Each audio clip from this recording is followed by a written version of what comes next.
SRM Tamil பேராயத்தின் பிரம்மாண்ட பேச்சு போட்டி முதல் பரிசு 5 லட்சம். சொல் தமிழா சொல் 2025 மதுரை மண்டலம். போட்டி நடைபெறும் நாள் 2/3/2025. இடம் தியாகராசர் கல்லூரி, மதுரை. போட்டியில் பங்கேற்க QR கோடை ஸ்கேன் செய்து விண்ணப்பத்தை அனுப்புங்க.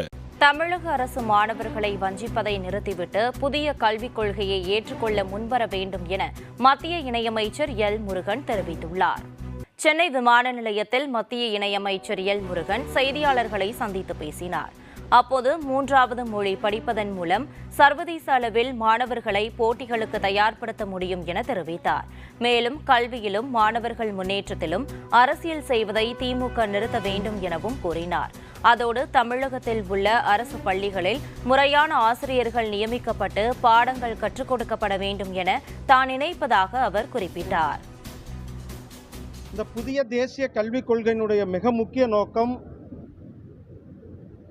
ஆரம்ப கல்வியில் தாய்மொழியில் கற்பிக்க வேண்டியது. 1ஆம் கிளாஸ்லேருந்து ஆரம்பித்து தாய்மொழியில் தன்னுடைய குழந்தைகளை கற்பிக்க வேண்டும். 2ஆவதாக ஆங்கில மொழி.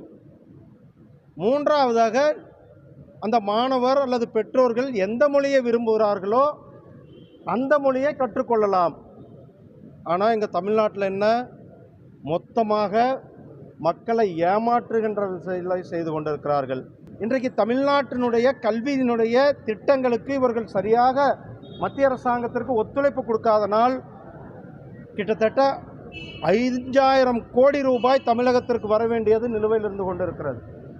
இதற்கு முழு காரணம் திரு ஸ்டாலின் அவர்களும் திரு உதயநிதி ஸ்டாலின் அவர்களுமே. இன்றைக்கு தமிழக மாணவர்கள், குறிப்பாக அரசு பள்ளியில் படிக்கிற மாணவர்களை வஞ்சிக்கும் செயல்களை செய்து கொண்டிருப்பது முதலமைச்சர் அவர்களும் துணை முதலமைச்சர் அவர்களும். அதனால் தமிழ்நாடு அரசாங்கம் ஏழை மாணவர்களை வஞ்சிப்பதை நிறுத்திவிட்டு புதிய தேசிய கல்விக் கொள்கையை நடைமுறைப்படுத்தி அதை நடைமுறைப்படுத்துவதற்கு அவர்கள் முன்வர வேண்டும்.